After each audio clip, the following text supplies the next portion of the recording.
Welcome to the Cookbook, where you'll learn about the real recipes behind building a business. Entrepreneurship doesn't look the same for everyone, and neither does success. You'll hear from entrepreneurs of all kinds, tech founders, coaches, creatives, and spiritual entrepreneurs. People who've taken very different paths and learned powerful lessons along the way. We talk about the wins, the missteps, and the moments who shaped who they are today. I'm Ira Gold Fetter, and this is the Cookbook. Hey everybody, and welcome to another episode of the Cookbook. I'm your host, Ira Gold Fetter, and I am super excited for my guest today, Paula Yost. She was introduced to me by my friend Mel, and full disclosure, she's the client, but that's not why she's here. She has a book coming out that I think is one of the most important books that have been written. The topic is very, I think, important to very many people out there. And she's just awesome. She's a lot of fun. So before we start, click like, share, subscribe, download, do all the things. Appreciate you being here. So without further ado, hey, Paula. Hi, Iris. Thanks for having me on. Of course. It's funny because, I haven't gotten your transcript or anything, but just knowing the videos that we've been doing and learning about all of the different topics that are in the book it's a serious book. I mean, there's a lot of stuff in there. And it came from, your experience, which is always where I think the best material comes from, right? It's when we've gone through whatever the experience is. So before we let you tell everybody about you, what made you write the book? Anger. Honestly, anger. I genuinely do not want any other mother to have to go through some of the things that I feel like I've gone through. But more importantly than that, I don't want any children to go through some of the things that my legally adopted daughter went through and that my biological children have gone through in their quest to get special needs services. And so I think that the things that I write about and the things that have gone on in my book I am not special. They have not just happened to me. In many cases, they are a national problem. And I'm tired of it and I'm angry about it. And so I wrote what I wrote. I mean, it's a deeply personal book. And I thought on several occasions, do I really want the whole world to know this? And I even asked my daughter, do you really want the whole world to know this? But she's kind of with me, I'm angry. And I needed to get this material out of my body for me. And I don't really care what happens to my book. I don't care if people love it. I don't care if people hate it. I just know that it was something I had to write to get out of me. So I did. So it's more of a catharsis. Yeah. To kind of, yeah. No, I get that. And I really think there's, I'm looking at how the comments that are on the videos. This is touching people. This is like hitting people, right? And we can talk about different excerpts. And I'm going to let everybody know this particular episode is not going to be about entrepreneurship. It's really focusing on Paula's book. Because I think that, part of the entrepreneurial journey are the things that we do. And, Paula's a lawyer, so obviously, she works for herself. But, when you have such a personal, a personal thing happen to you that makes you that angry that you want to write about, I think that deserves attention. And so I really want to focus on that this episode. So just letting y'all know who are listening. So you wrote it because you were angry, and I personally would never want to see you angry. I'm just going to throw that out there. But one of the things, and I'm just going to be real with you. One of the things that I really adore about you is how real you are. Because you don't, there's no facade, there's no, you're like, this is it. And that's kind of how I am, right? I'm like, if, I don't know any other way to be. It's too exhausting. Yeah, it is, right? It's a lot of work. It's too much work. So you talk about your special needs kids. Now, your son you had, right? Because so can I say his name, or are you okay with? Yeah, sure. Okay, so Pearson, you gave birth to. Yeah, I gave birth to 3 boys biologically. Yes. Oh, wow. Okay. I didn't know that. Yeah. Okay. So my 12-year-old is Pratley. My middle guy is Pearson. And then my baby is Paul. And then I have a legally adopted daughter who is 31, about to be 32, and her name is Tanya. And my boys are 8, 10, and 12. Wow. Okay. How old was Tanya when you adopted her? I adopted Tanya as a legal adult. I met Tanya when she was 14 years old, though. So Tanya was in foster care in my county, and I was appointed by the court system to be her child advocate. And it was high investment, high reward with her. And so a large portion of my book talks about her, but I also think that caring for her as a traumatized youth and then ultimately becoming her mother legally, as well as emotionally, that is kind of the foundation of so many of the things that I say in the videos that you've been helping me produce. So much of what I know about in terms of trauma and helping families with their issues stems from my work caring for Tanya as a child advocate. Wow. That's okay. That's, and so, she was in foster care. You became her advocate. And you're also a lawyer. I am. So I'm a licensed lawyer, and then I'm also a licensed clinical mental health therapist.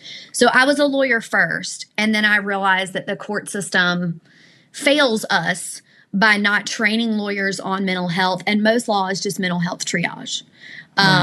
And so I went back and got my master's degree in clinical mental health, and it has made me, in my opinion, leaps and bounds of a better professional because of the intermarriage of those two licenses. Well, sure, because now you have a whole different understanding of, that makes a lot of sense. So, Correct. You're Tanya's legal advocate. So how do you advocate for other people, like your clients? Like how do they come to you? I mean, word of mouth. I have zero problem getting work. My phone pretty much rings off the hook. I'm sure. I mean, my law firm has 10 employees, and then I also own a separate counseling practice that right now has 2.5, but we're looking to expand that in the future as well. And then I know we weren't going to talk about entrepreneurship, but as a random fun fact, I also own a flower farm, which is— I didn't know that. Okay. Yeah. I also own a flower farm called Miriam's that's across the street from my actual law firm. So my law firm is actually in my great-grandparents' house. It's in their old farmhouse. Wow. And it was kind of a dump when I first came into possession of it, and I fixed it up over the years, so now it's really nice. But I also own my grandfather's old farmland, which is across the street from my law firm, and so that's where my flower farm is. And it's named after my grandmother, whose name was Miriam. Wow. Okay, so now we are going to talk about entrepreneurship for a minute. See how things change on this show?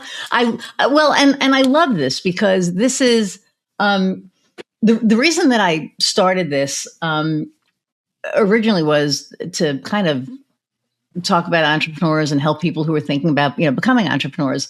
But it's evolved into its own little animal, and it's about people's journeys, which I definitely want to talk about. But it's also for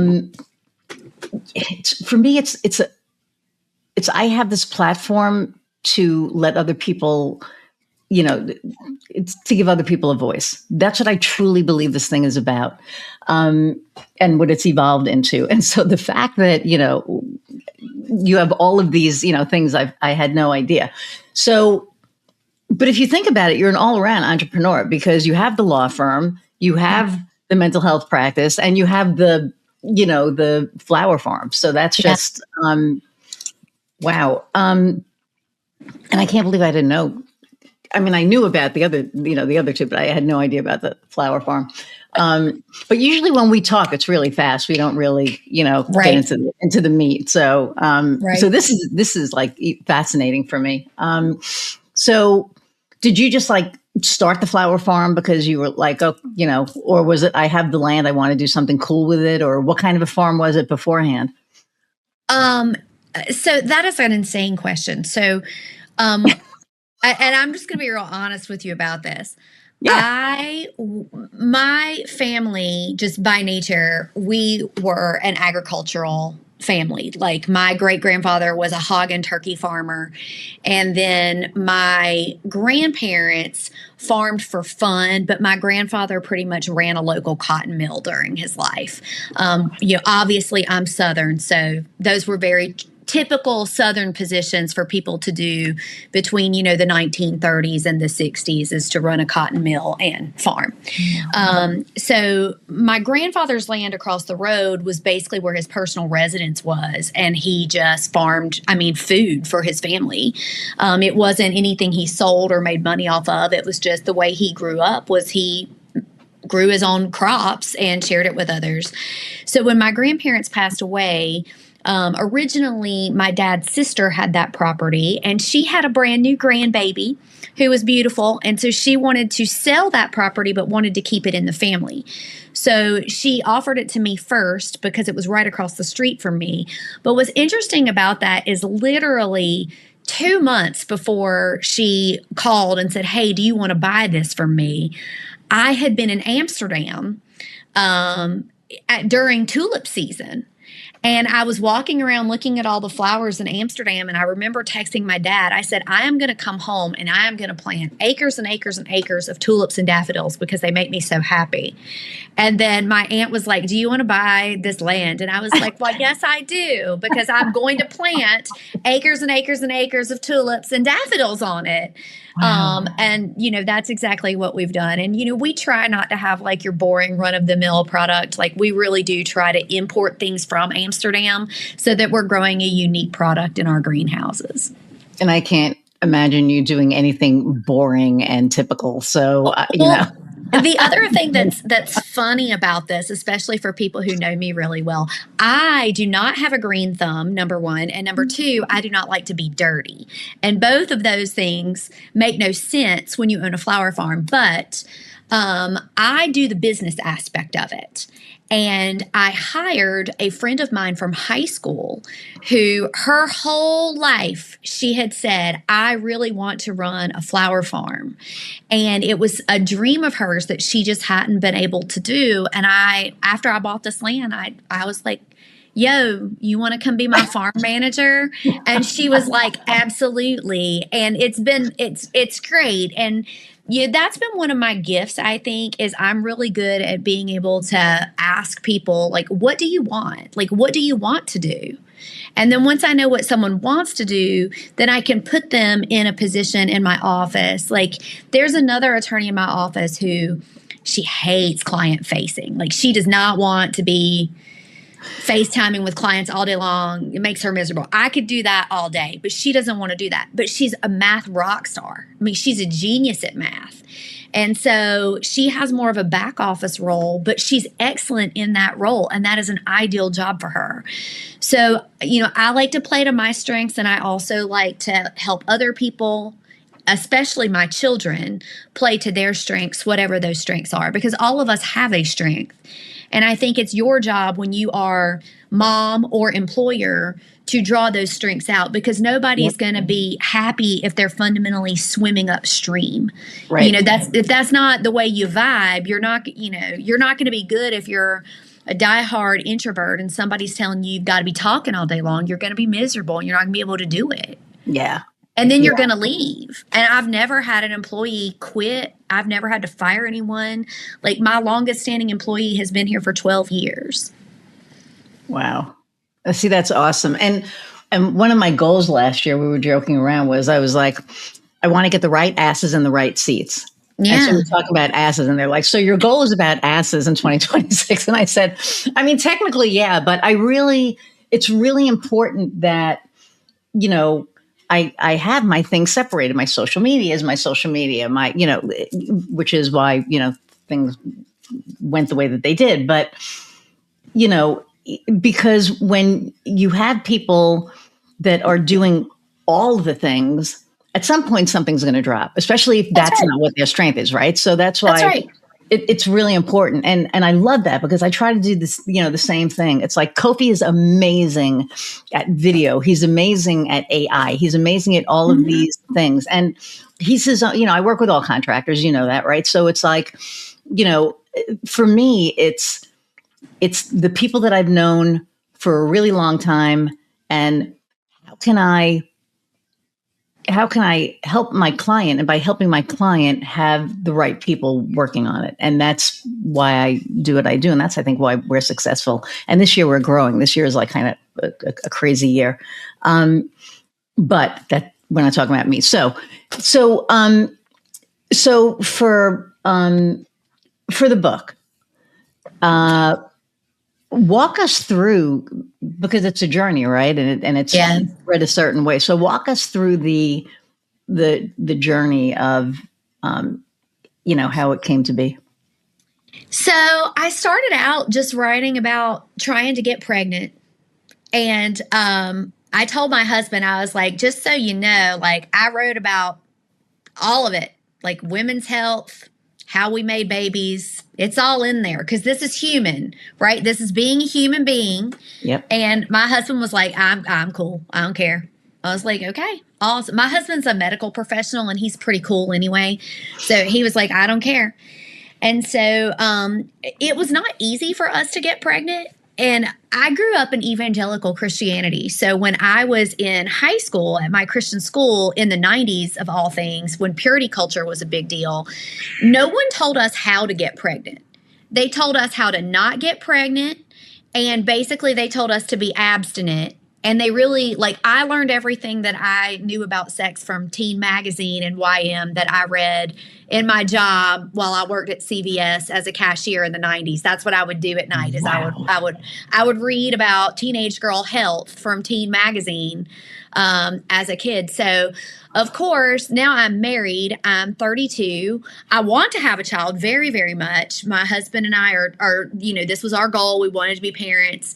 And we were having a lot of sex, but absolutely nothing was happening. Like we just were not making a baby. And so I wrote at the beginning of what that looked like. And I want to add, my journey was not as challenging as many mothers. I mean, God knows I have friends who have struggled with infertility, who have had to go through intensive and expensive and emotionally and psychologically painful IVF treatments. I actually didn't do that. I ultimately did get pregnant 3 times naturally, but I had to fill in some educational gaps that I didn't have to be able to do that. And so I wrote about those educational gaps. And then thankfully, I got pregnant with baby number 1, who was my oldest son, Pratley. And everything with Pratley's actual pregnancy was fine. There was nothing wrong with my pregnancy. We were good. But because I was a little bit older, my gynecologist had me do some genetic testing, which was fine. You know, I had the perspective that I was going to have this baby no matter what, because God knows I wanted him desperately. But if there was something, wrong, I was going to have him, but I wanted to know all the tools to take care of him.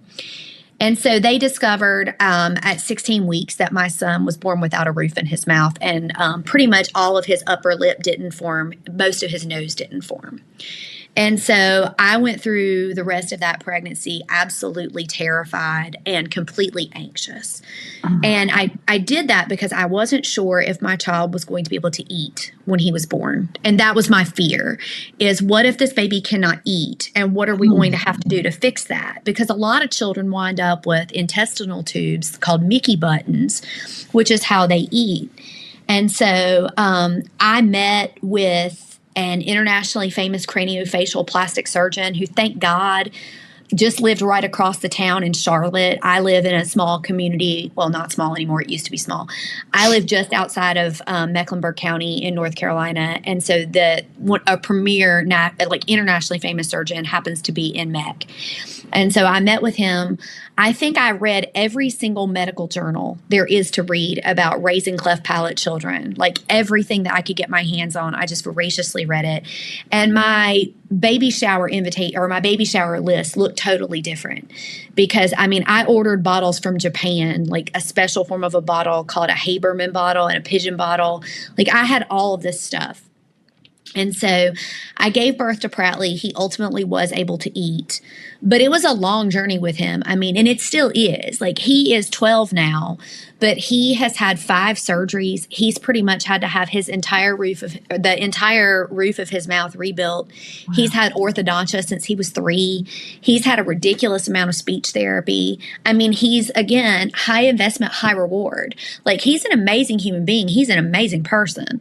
But we've had to do a lot of work with him, like far more than the average person. He's had braces since he was 3 years old. So the stuff that most people go through with teenagers who are 13, 14, I've been dealing with that since he was a toddler. Wow. And so he was a lot. And then after that, we didn't think we would be able to have any more children. I was going to do IVF, and my doctor told me that I was in premature menopause. And I had a 0.018% chance of getting pregnant again. And I somehow got pregnant with Pearson. And so, again, pregnancy was fine. Everything was great till 27 weeks. I almost died because I had preeclampsia, which is a blood pressure condition that impacts, no one really knows what causes it. I carried around a lot of guilt and still have irrational guilt about Prattley's face. So thankfully, I had an amazing obstetrician and NICU doctor who came in while I was in the hospital with Pearson. And I said to him, Dr. Payne, what did I do? Like, what did I do wrong? And he was like, you didn't do anything wrong. Like, this happens to 22-year-old marathon runners. It's a mystery of modern science. We don't know why it happens. But you can die. You're not going to die because we have you here in the hospital and we're taking care of you, but you could die. And, your son's going to have a long run in the NICU, but he's got a 95% chance of survival because you're at 27 weeks. So Pearson was 1 pound and 14 ounces. Beanie Babies were bigger than my baby. And I couldn't bring my baby home. Like I had to visit him every day in a NICU for 3 months. Then when he did come home, he was home on a heart monitor. I had to go through that. It was a lot. Again, it was a lot. He needed OT. He needed PT. He needed a lot of services as a little guy, but he's 10 now. He's great. Have no earthly idea how I got knocked up with Paul. None. I was really intoxicated. I know that. I was really drunk. Too much information, but there was nothing about my body that would make me to believe I could even get pregnant. My markers on my ovarian reserve were still not good. And somehow I got knocked up with this kid.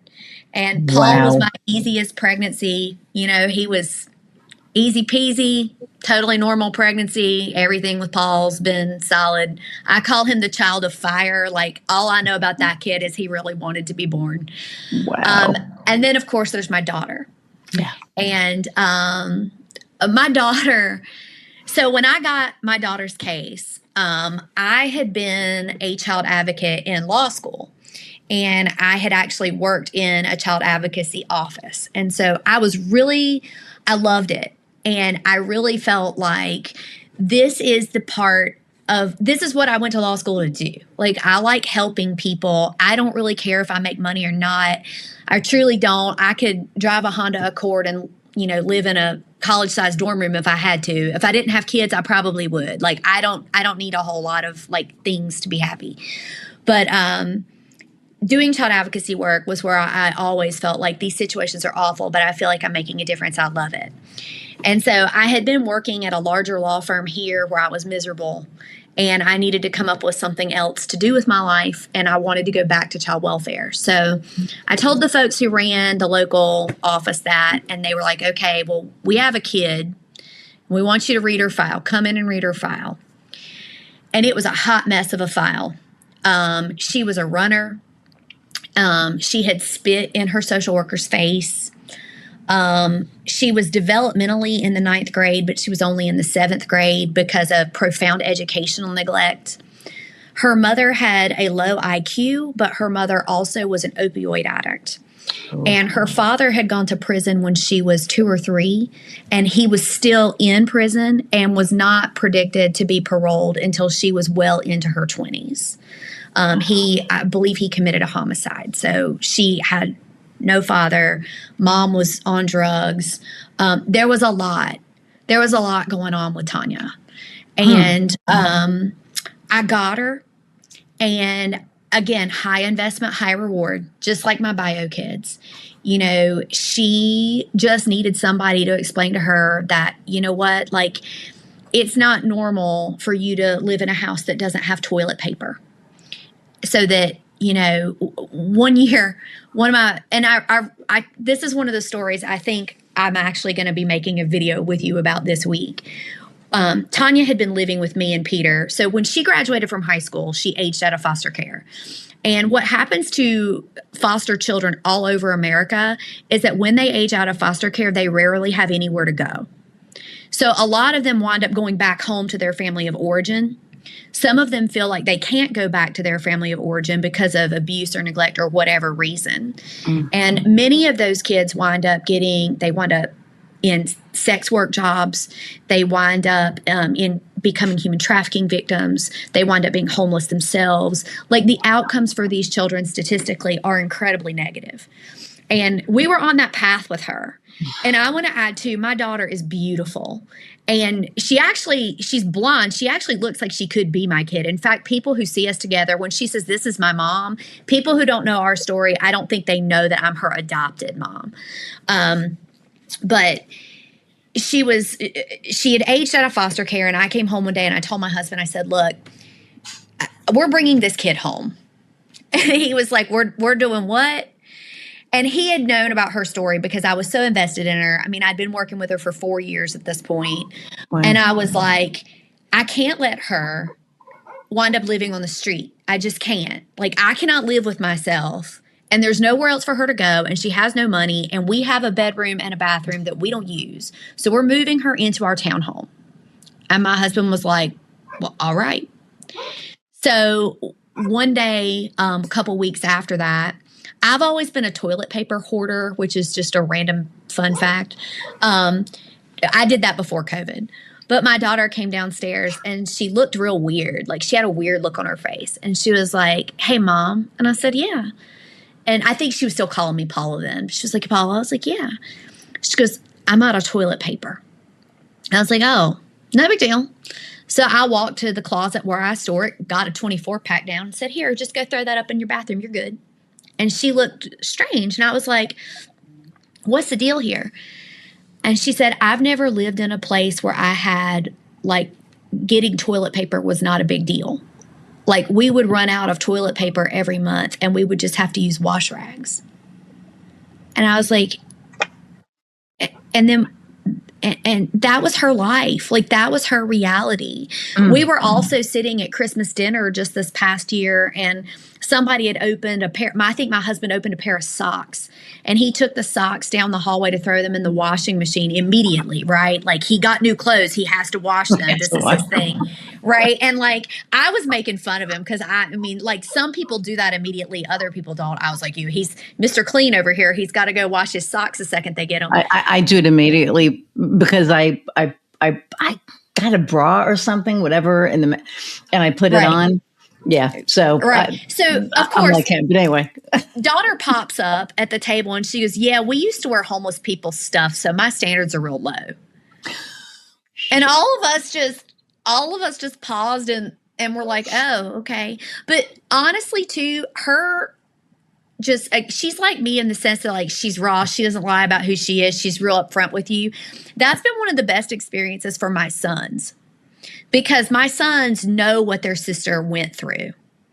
And they understand that, like, not everybody has the privilege of growing up the way that they are growing up. Yeah. And they understand, like, what it took for me and their dad and for their sister.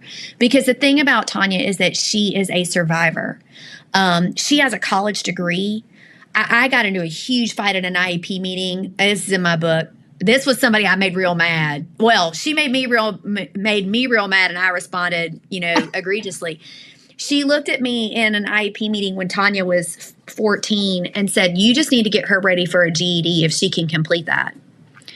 And I was like, you've known her for 2 weeks. Like, she doesn't have any kind of dyslexia, dysgraphia. Her IQ is normal. Like, there's nothing wrong with her. And not that there's anything wrong with people who have a learning disability either, but there's literally, she has no diagnoses whatsoever. The only thing with this girl that's up is trauma. And if you put her in an environment and give her a chance to thrive, you don't know what she'll be able to do. Wow. She has a college degree now. She finished high school with a normal diploma. She has a college degree, and she holds down normal tax-paying jobs. Wow. And I'm like, we've got to stop judging people like this. We've got to be able to understand what trauma is, and we've got to be able to love people through it. Like, it only takes one adult to love a kid through this, and they'll turn out all right. Yeah. And it's I'm going to say it's funny, but for me, I was homeless when I was 19 from 19 to 20 or 21. Yeah. That's what I'm saying. We never really, talk, but we'll talk. And, I slept on the subway in New York. That's how I got sleep at night, or the Long Island Railroad. It's like, I look at where I am now, and that kid on that train never in a million years would have thought I'd own a successful business. I'd, have my, all of these things. Every night I look outside the patio. I'm going to get teary. I look outside the patio of my home. And, we have the woods, and I, thank God, the universe, whatever power is up there, I am so grateful, because the story could have gone a different way. Right. Yes. And so I look around, and I see all of these. So I have my not-for-profit, and, our masquerade ball is this Saturday coming up. And, my co-founder and I found it because, there's these organizations that tackle social issues that get zero help. Yeah. They get zero help, and funding now is going in the shitter. And it's like, I hear stories, like Tanya's, and it makes my heart sing, because I don't have a degree. I do have a GED. And I still was able to build what I built. But it really, I think, for me was, tenacity. And I knew I was smart. Like, I didn't, I was never like, oh my God, I'm stupid or whatever. Or, right. I always knew that I was smart. I just always, needed that break. And I never knew what it was, but I literally came to a crossroads. And Paula, I had no idea which road was the right road. Yeah. But I just went down the road, and it turned out, thank God, to be the right road. But, when, you talk about people judging people, it makes me insane, because you don't know. Everybody has a story, right? And you don't know what their story is. And guess what? Nobody knows what your story is. I don't mean you. I just mean in general, right? Right. Nobody knows what the your whole world's story about is. to know mine, but well, the whole world, yeah, exactly, right. But you can read my book if you're interested in the whole. But I can't wait. I was waiting for the manuscript. So, but your point is well taken. Exactly. You don't know. No. What other people have gone through. And, I'm always shocked some of the time when I encounter,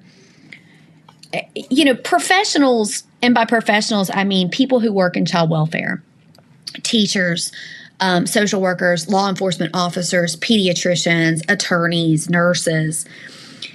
Some of the time, these people are amazing. And I feel like in Tanya's situation, she was very fortunate in that she had a really good social worker. She had me. And then she had to move foster homes a lot. Probably the best foster home she was in. The husband in that foster family had brain cancer.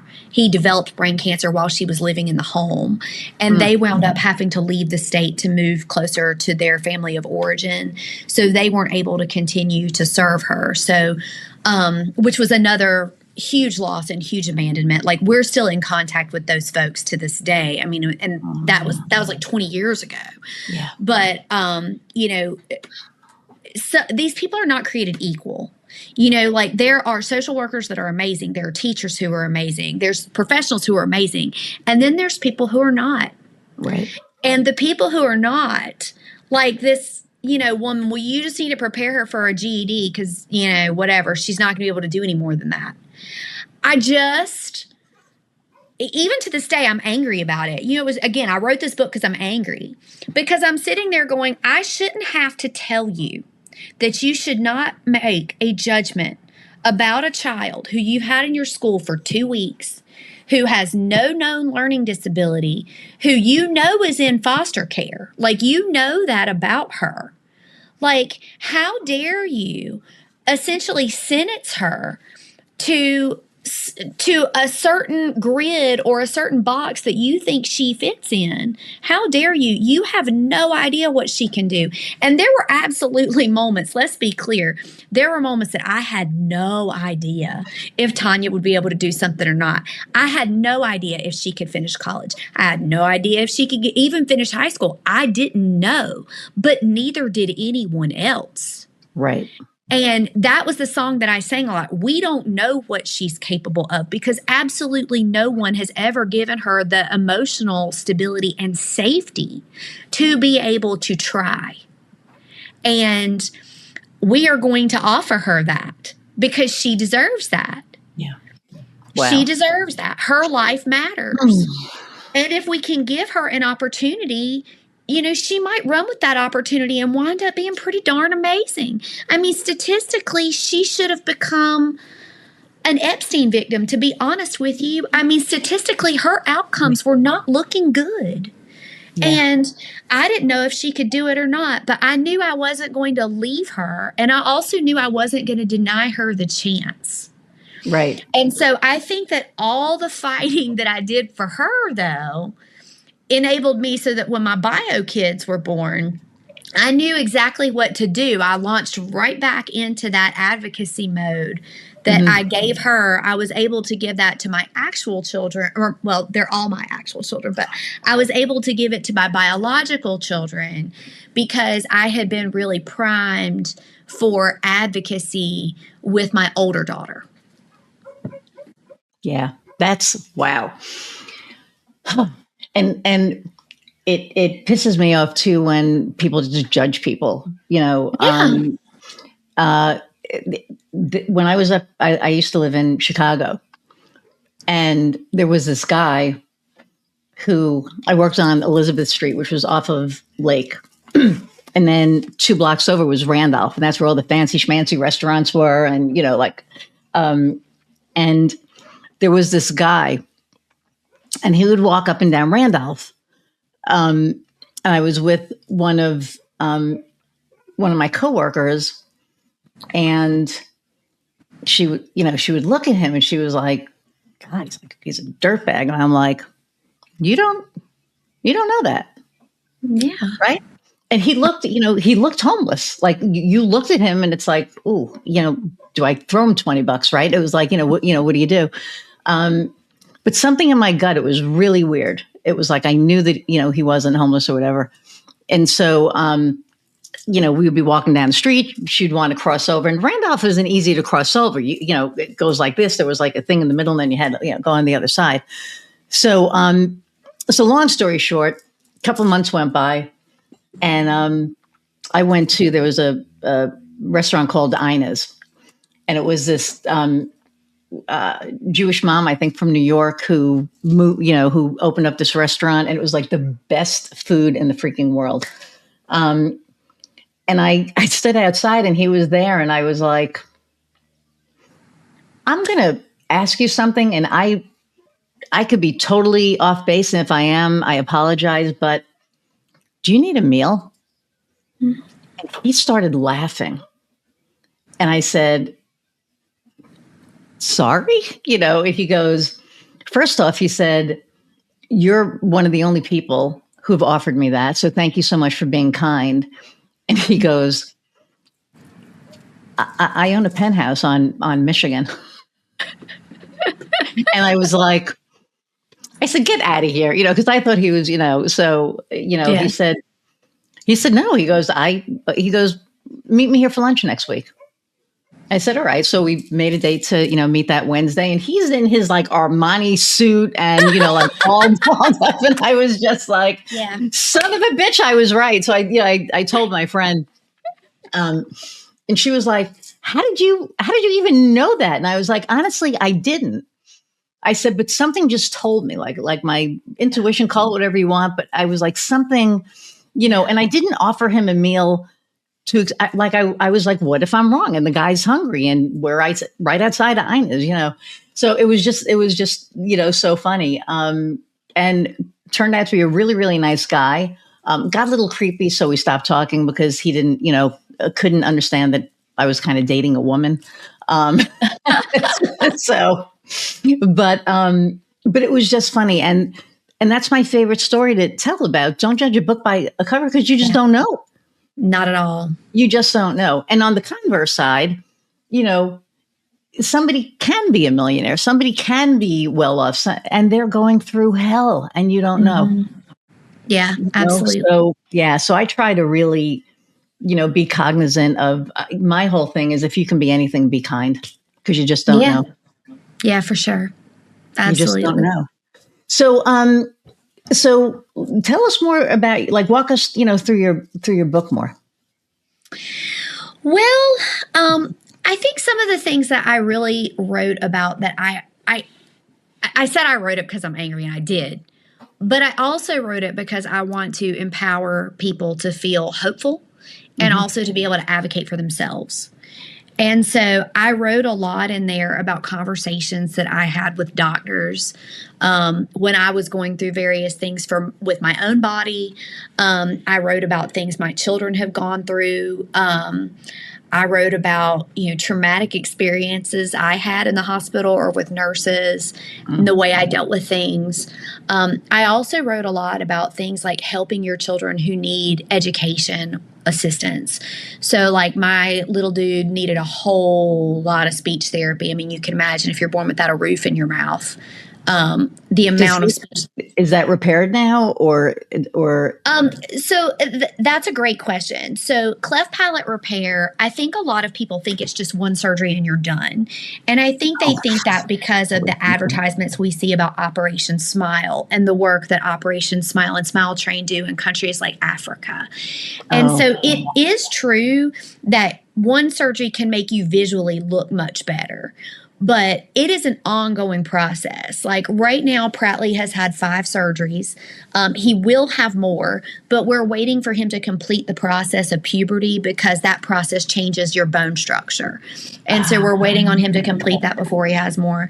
But like these surgeries are not like insignificant. Like, so to give you an example, the scariest one he had when he was 4. And this turned out to be no big deal, but I was absolutely terrified at the time. Because he didn't have any bones in his, between your nose and your upper lip, there was no bone structure in there at all. So there was nowhere for him to grow teeth.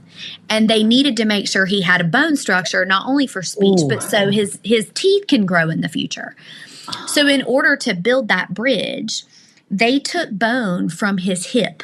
So he had to be under anesthesia as a 4-year-old. They went into his hip, took some of his own bone, mixed his bone with cadaver bone and stem cells, and then built a bridge in his mouth. Like that is how that process happened, which is one reason that I'm also a huge supporter of organ donors and tissue donors, because somebody donated their tissue. And because of that, my little boy has a mouth that will work, which is amazing. But also, that's a lot for a family. And there have been so many times where I have also just been so incredibly thankful because, number one, I'm married to a medical professional. My husband is a certified registered nurse anesthetist. And so he's a fancy name. He's a master's level anesthesia nurse. So my husband really knows the ins and outs of anesthesia. He knows, okay, this is going to make a 4-year-old respond poorly. This is going to increase his risk of learning disabilities and ADHD. Let's do this. Like, my husband knows what to ask for, and I don't, and wouldn't even know where to begin that process, or wouldn't even know how to begin those conversations. Sure. And so often when we've been going through something that is a lot and I'm really, really scared, I've been fortunate to be married to a nurse. I've also been really fortunate that when somebody's been acting a whole fool with one of my kids, I'll sue them. I'd like to tell you I haven't sued a school, but I absolutely have. And quite frankly, They deserved it, and I would do it again if I had it to do all over again. Because you're not going to treat my children like they're trash. We shouldn't treat anyone's children like they're trash. And one of the things that I believe in the most firmly is early intervention. So our children, that 0 to 5 population, there's a lot of talk that we have in the United States about, oh, they'll grow out of it. They'll be fine. Don't worry. Well, sometimes they do. That is true. There are times where your kid just grows out of it and it's a phase, yes. But there are times when they don't. Right. And if you have a child with an OT, a PT, or a speech need, and they don't grow out of it, then what happens if you're trying to fix a problem at 8, 9, 10 that you could have fixed when they were 3, 4, 5? Yep. It's far harder. It's more expensive. They're dealing with more bullying from the school system and other kids. You save so much money, time, and effort by fixing things like that early. And, I was horrified recently because I was looking at the literacy percentages, and I live in North Carolina where we're like, I don't know, we might even be 50th in education right now. We're definitely like 48, 49, 50. I think Indiana has you beat. Indiana is. We're not doing good. And I was looking at the literacy rates for my local public high school. 57% literacy, reading proficiency for 9th graders. And I'm like, how does that happen in the United States? There are third world countries that have 100% adult literacy. Yeah. I don't understand how we are having these problems in this country because we should not be. So if you go into school as, a 14-year-old and you're struggling to read, you are going to feel stupid.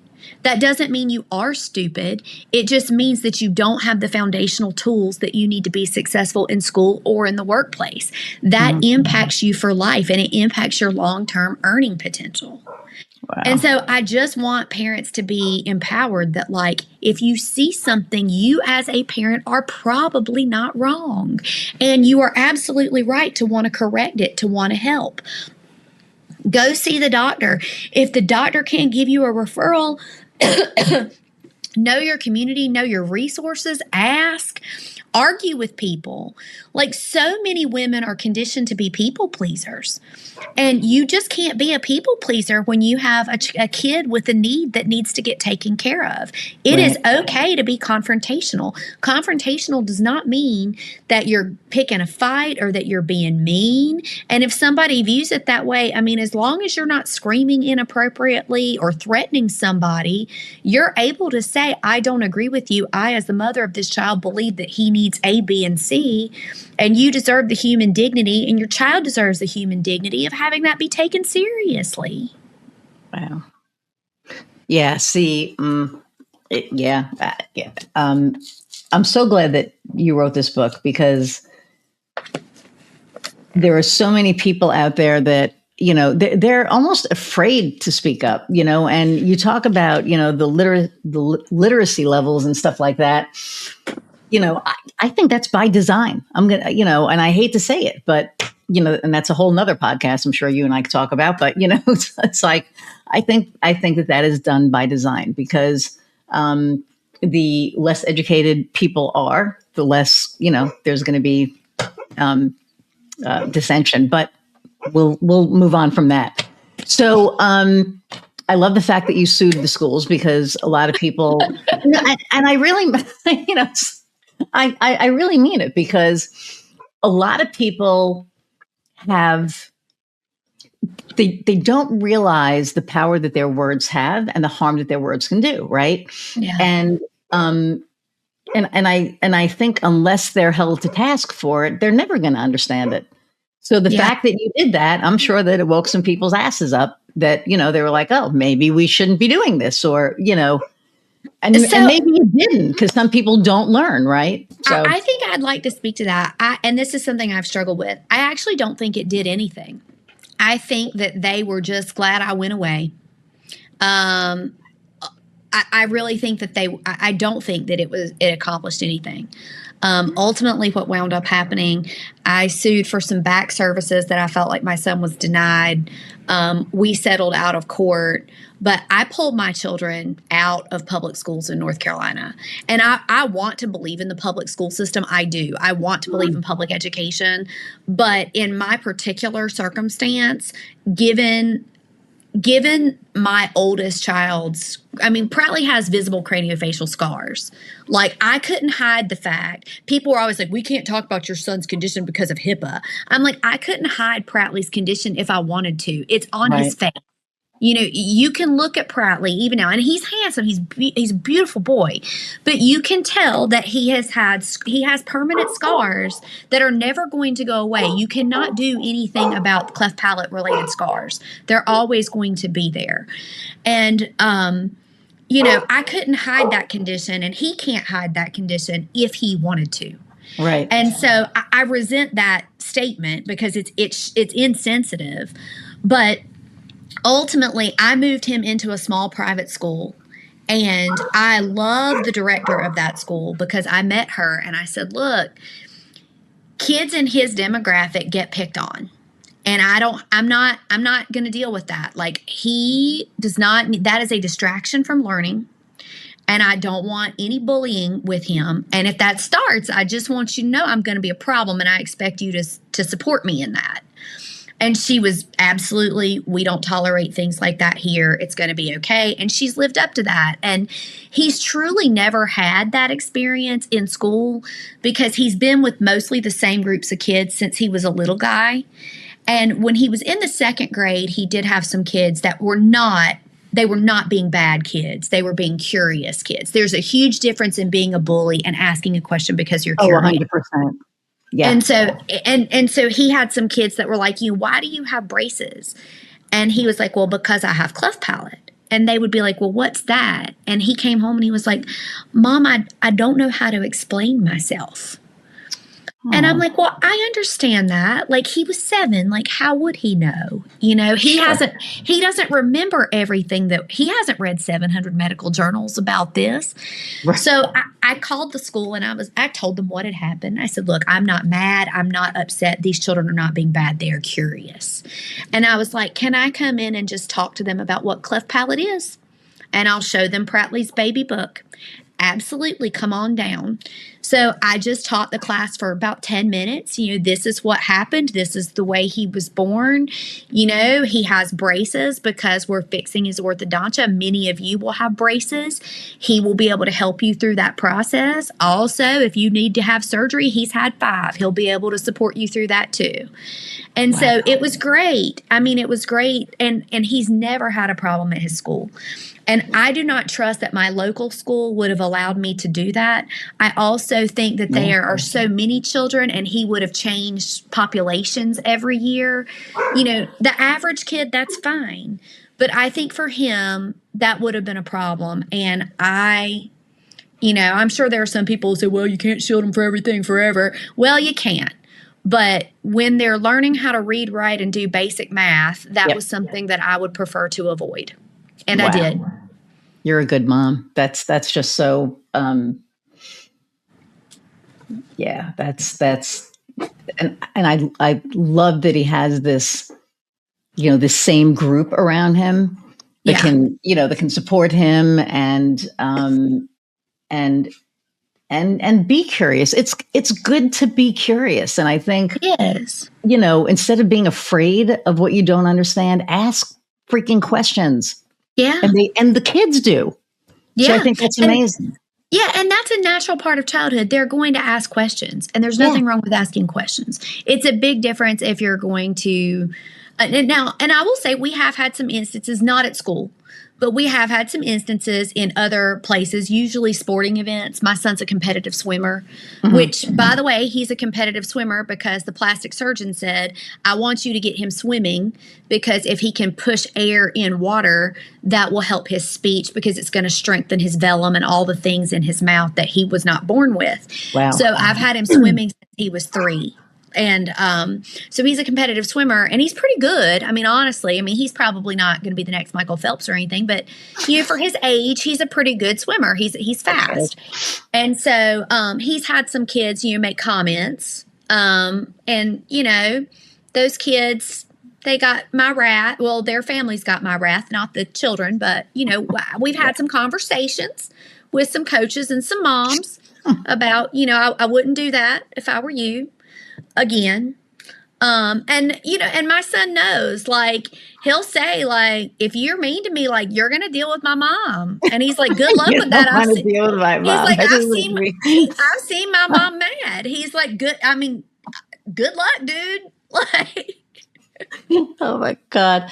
I'm coming down to Charleston. I've made my mind up. But Charlotte, not Charleston. I was just at Charleston. But I love that. And I love that he's like, yeah, go ahead. Mom's going to get you.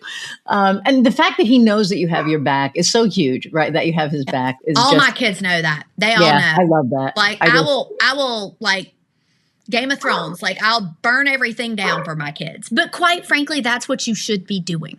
Like, as a mother. And am I telling you literally to burn stuff down? Absolutely not. Obviously not. Like, I'm not telling you to commit a crime. I'm not telling you to be violent.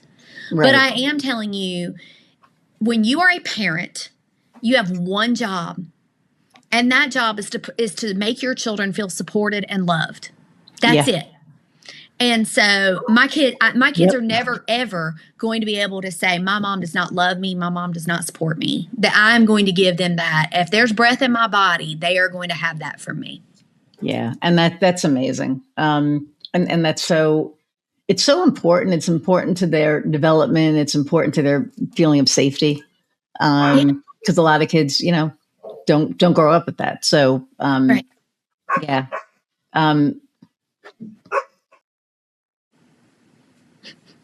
There are dogs outside, and Piper's like, there's dogs outside. So she's not going to stop. Okay. So, God, I have like a million questions, and we have like a few minutes. So the book, by the time this comes out, the book is out. So yes, it should be. And I'm going to push this episode in front of others so that it's kind of like around the same time or close. And I'm going to read it. And it's funny because I have so many guests on that have written books, and they send me the books ahead of time, and I don't have time to read them. And, no offense. This one I'm going to read, because I know a lot from the videos, right? Yeah. But just also as somebody who didn't have that advocate, you know what I mean? And you deserve that advocate. Everybody deserves that advocate. Yes, 100%. My mom, at the end of the day, she didn't want to have kids. Like, she tried giving us to my aunt, and my aunt was like, no. And it's, I can joke about it now, but, and I had no idea. I didn't find out until I was in my 40s, because my aunt was like, oh, by the way. Yeah, I was like, oh, great. What else? Thanks. Thanks for letting me know. Yeah, but she was... my mom was interesting. She passed in 98, which is crazy that it's going to be 28 years. That's just like nuts to me. And I used to say she did the best with that she could. I don't think she did, but I also don't think that she was equipped for it. It was the 60s. It was a different time, and it was what it was. I forgave her years ago. But when I hear, stories of how, fiercely a mom fought for those kids, that just to me is the best thing ever. Because every kid deserves that. So, They do. What is something that you want to leave people with? Just some shred of hope and the fact that they're not alone. Millions of people go through having special needs children and pregnancy and women's health issues and, homelessness. So many of us go through so many things, and you're not alone. Yeah, that's awesome. Okay, so the website is paulayost.com, so YOST.com. The book is out, and it's called Tumbleweeds. We didn't even say the name of the book was. The name of the book is Tumbleweeds.